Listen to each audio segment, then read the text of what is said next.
एक बार की बात है, हिमालय की तलहटी में स्थित एक छोटे से गांव में आनंद नाम का एक युवक रहता था।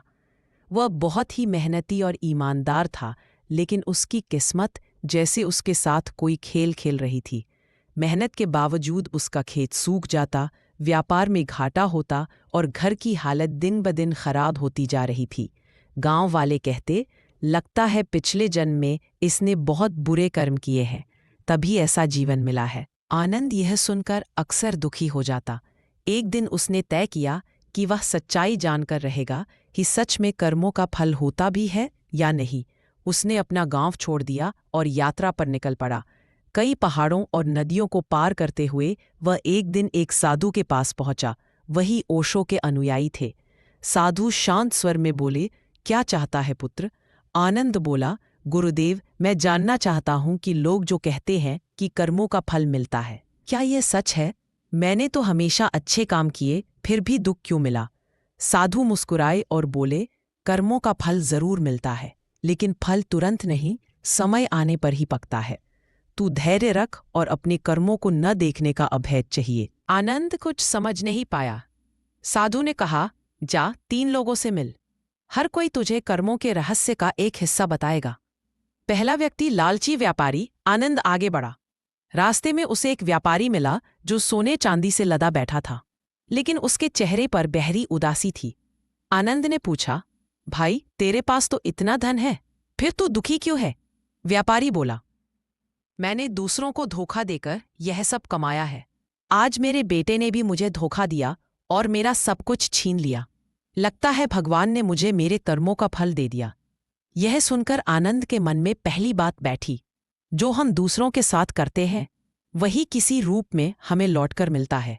दूसरा व्यक्ति, गरीब किसान। आनंद आगे चला और एक गरीब किसान से मिला जो अपने सूखे खेत में हल चला रहा था। वह मुस्कुराते हुए काम कर रहा था।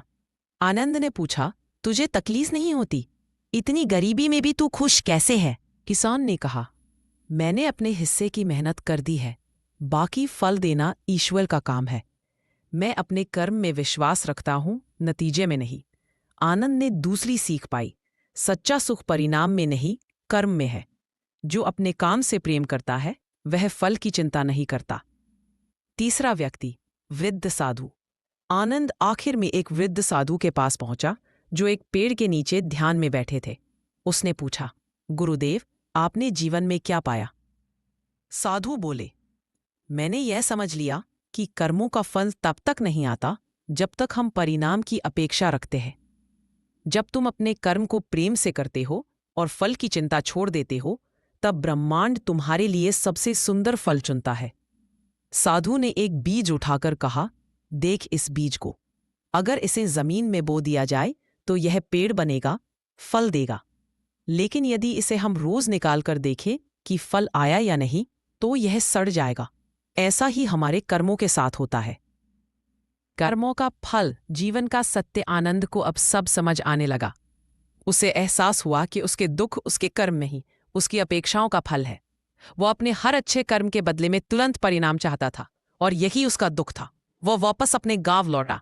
अब उसने खेत में पहले से भी ज्यादा मेहनत की, लेकिन इस बार उसके चेहरे पर शांति थी।